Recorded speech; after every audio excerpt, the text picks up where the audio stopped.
about all kinds of stuff. Professor Dave explains.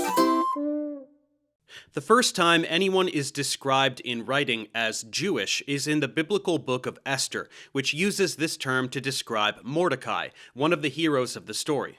Esther is one of the last books of the Bible. It is set in the community of Israelites living in Babylonia, where they had been exiled by King Nebuchadnezzar, but which now belonged to the Persian Empire founded by Cyrus the Great. The Hebrew term is a little ambiguous. Yehudi originally meant an inhabitant of the tribe of Judah, and since only 2 of the 12 tribes, Judah and Benjamin, were able to return to their land in the late 6th and 5th centuries BCE, it may have continued to refer to this tribal identity while also describing all of the members of the nation, whether they were living at home or in the diaspora, or dispersion, meaning the world beyond the land of Israel.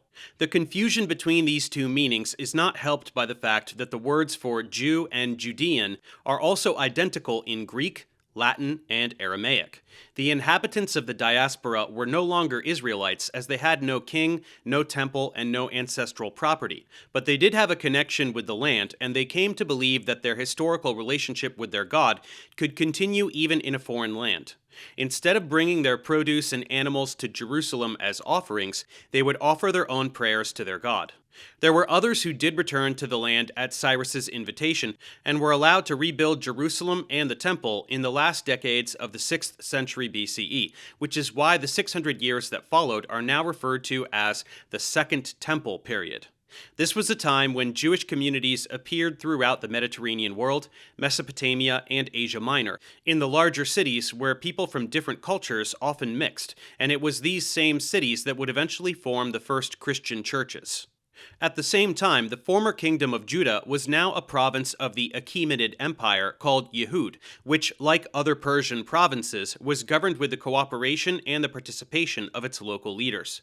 2 of those early leaders were Ezra and Nehemiah, who came from Babylonia in the middle of the 5th century BCE.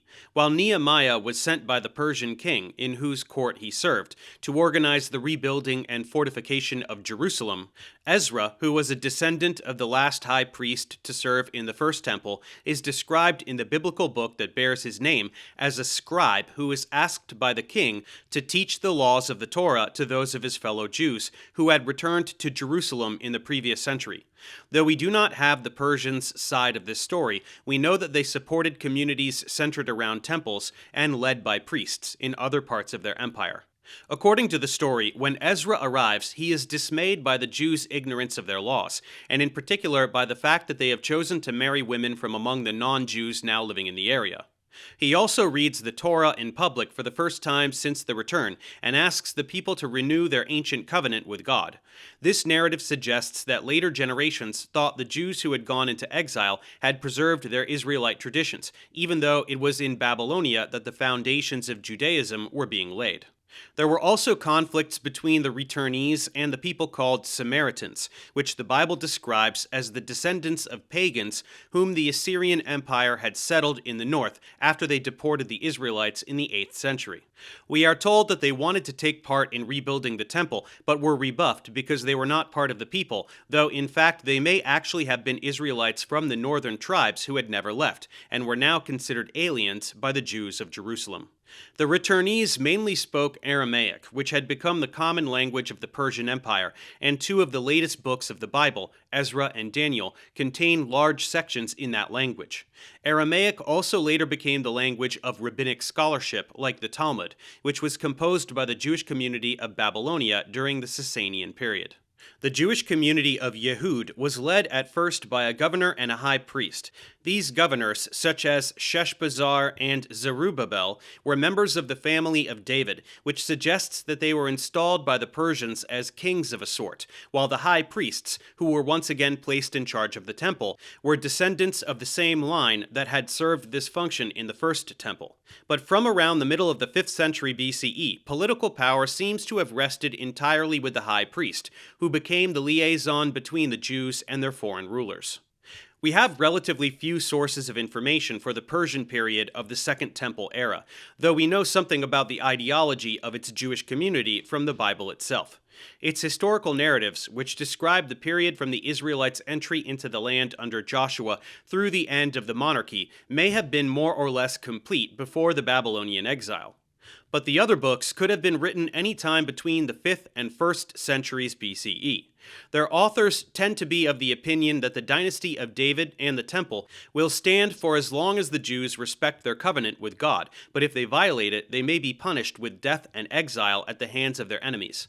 And whereas the God of the Israelites was limited to their land and was one among many gods who protected and was worshipped by their own peoples, the Jews began to see their God as supreme throughout the world. An interesting example of this is in the book of Jonah, where the prophet tries to run away from God by boarding a ship leaving from Jaffa. But God creates a storm at sea, and when the sailors, who are not Jews, ask him who his God is, he says the God of heaven, who made the sea and the land. This frightens the sailors, whose own gods were apparently not as impressive. It's also possible that the story of how God created the world in Genesis, which bears some similarity to Mesopotamian myths, was first composed around the time of the exile. Persian control of the land of Israel came to an end in the late 4th century BCE when the forces of the empire were defeated by a combined Greek and Macedonian army under the leadership of Alexander the Great. Because he only lived for a few years after this victory, Alexander's long-term plans are a matter of conjecture, but we know that he kept the organizational structure of the Persian parts of his realm, which were divided into provinces with their own governors and administrations. This suggests that if he had lived, Yehud would have continued as before under a high priest and a temple, but Alexander died and was succeeded by his generals, who fought over his territories for about 30 years.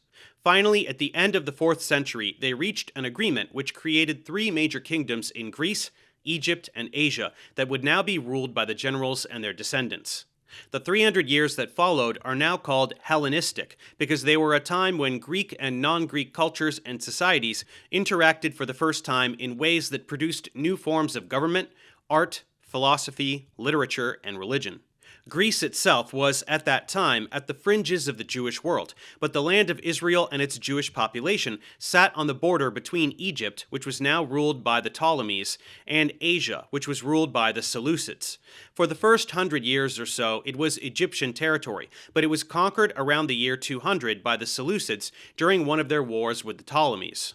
Again, we don't have a lot of information about the Ptolemaic period, but Josephus, a Jewish historian of the 1st century CE, does record some stories that suggest there was a close relationship between the Ptolemaic court in Alexandria and some of the powerful leaders of Palestine. We also have a set of papyri that belonged to Zenon, the secretary of Egypt's chief financial officer in the mid-3rd century BCE, which include records from a trip he made to Palestine to check on the producers of goods in which Alexandria had a financial interest. Other papyri from this collection, which come from Zenon's time in Egypt, illustrate the degree to which Jews had by then become an integral part of life in Egyptian towns. Our knowledge of Jewish Palestine under the Seleucids, on the other hand, comes mainly from a series of books that are not in the Hebrew Bible, but were written by Jews and eventually included in the Bibles of some churches. The most important of these are the books of the Maccabees, which describe the rebellion led by a Jewish family against the Seleucid government in the 160s BCE.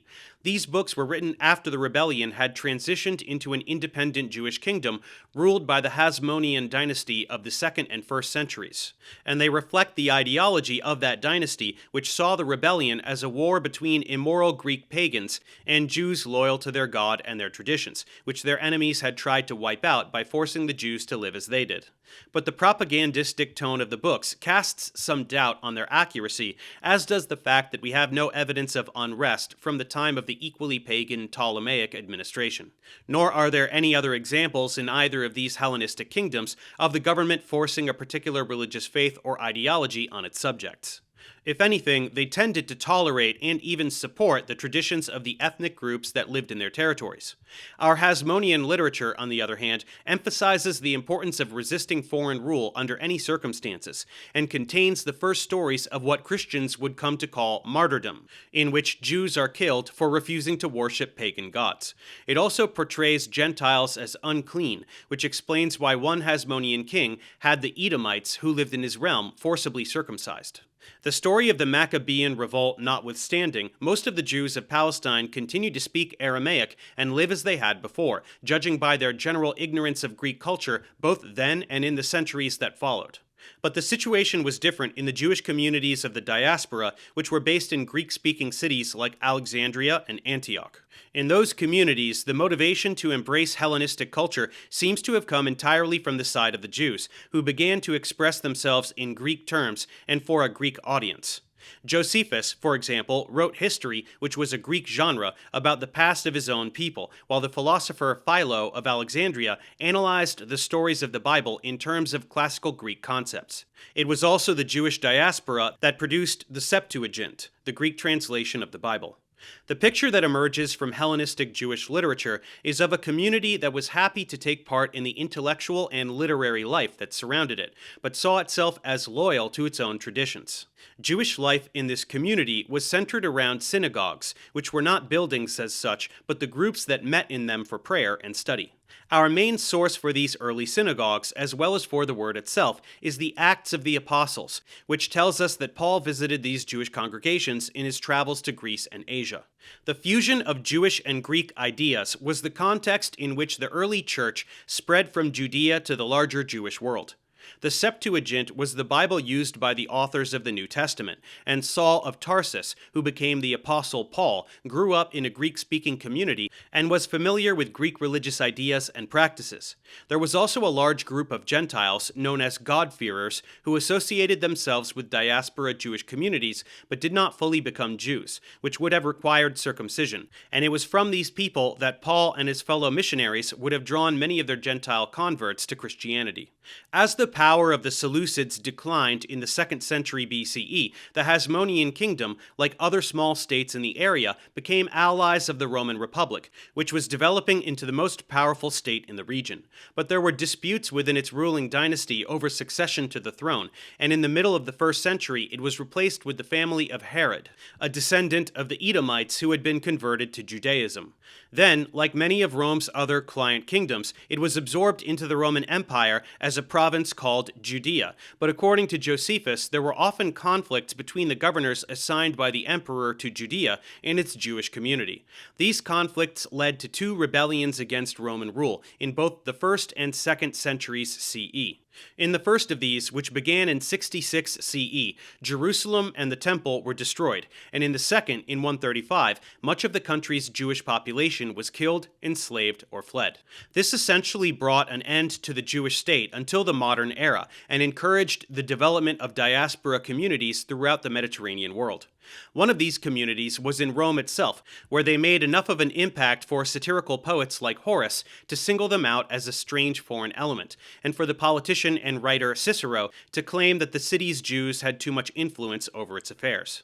The end of the Jewish state also forced a change in the development of Jewish law, which in the past had been based on the text of the Bible, but was studied in many small schools, each with its own traditions and methods of interpretation. The dislocations of the 1st and 2nd centuries created the feeling that these traditions and methods needed to be systematically examined and recorded, which resulted in the first Jewish code of law, the Mishnah. At the same time, there was a pressing need to reshape Jewish practices, which had been centered on the temple and the agricultural life of Judea, to suit the new realities, in which the Jews now found themselves as an urban, often harassed minority subject to foreign rulers. The body of law that developed to deal with these realities, and the system of commentary and study that grew up alongside it, has been a part of traditional Judaism ever since. Thanks for watching. Subscribe to my channel for more tutorials. Support me on Patreon so I can keep making content. And as always, feel free to email me, ProfessorDaveExplains@gmail.com.